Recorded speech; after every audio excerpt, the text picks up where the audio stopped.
Thrown out of school. I hit somebody in the head with a chair, and my dad was like, well, you didn't get thrown out of school yet. And I'm like, well, I did. He's like, I'm going to come down there. I'm going to negotiate. And I was like, you don't have to, Dad. I'm expelled. I was in the wrong.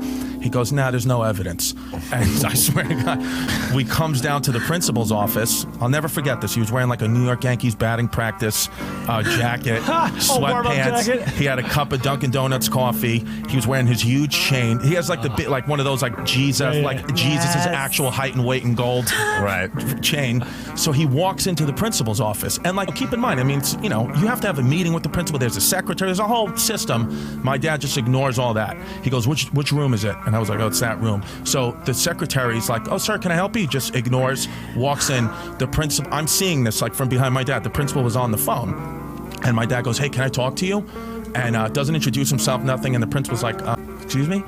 He goes, yeah, I'm Chris's dad. I need to talk to you. And the principal's like, well, I'm on the phone, sir. You'll have to wait outside. And my dad just hangs up the phone. Oh, wow. Ultimate power mode. He just hangs up the phone. He goes, look at that. Now you're not on the phone. Because when my dad gets into like a mode like that, and to be honest, like I think my dad was a crazy nut job, in and out of prison guy when I was very young, before I was even born. The dad that I knew, other than this moment, was relatively calm. He was like a diabetic. He's on dialysis.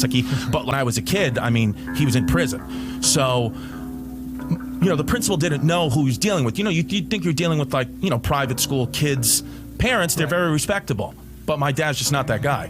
So my dad was like, we got a situation, you can't throw my kid out of school. He's like, I can't let it happen. And the principal's like, well, he hit somebody in the head with a chair, so you have to, unfortunately he's expelled. My dad's like, there's gotta be another way.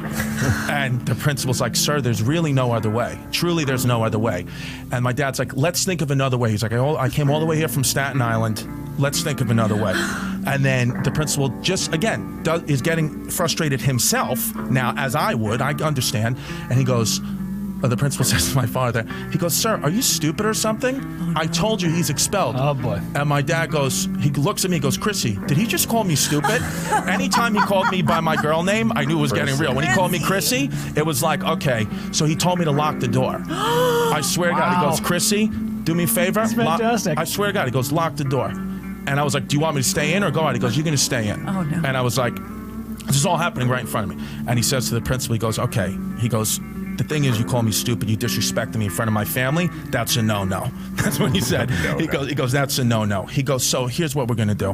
He goes, you have two options now. And I swear it was the calmest my father was the whole moment is when there was impending violence. Mm-hmm. He goes, here's what we're gonna do. He goes, I'm gonna give you two options. The first option kind of sucks for you, but I'm gonna lay it out. He goes, I'm gonna come over there, I'm gonna break both your kneecaps. And I was like, that's crazy. And then he goes, you're gonna think I saw that line in a movie? He goes, I'm the kind of guy that they write these movies about. He said, I have no, and he had a reason. He said, I'd rather go to jail for the rest of my life than you throw him out and me have to listen to his mother's mouth for the rest of my life. So he said, you've been doing me a favor. That's the thing.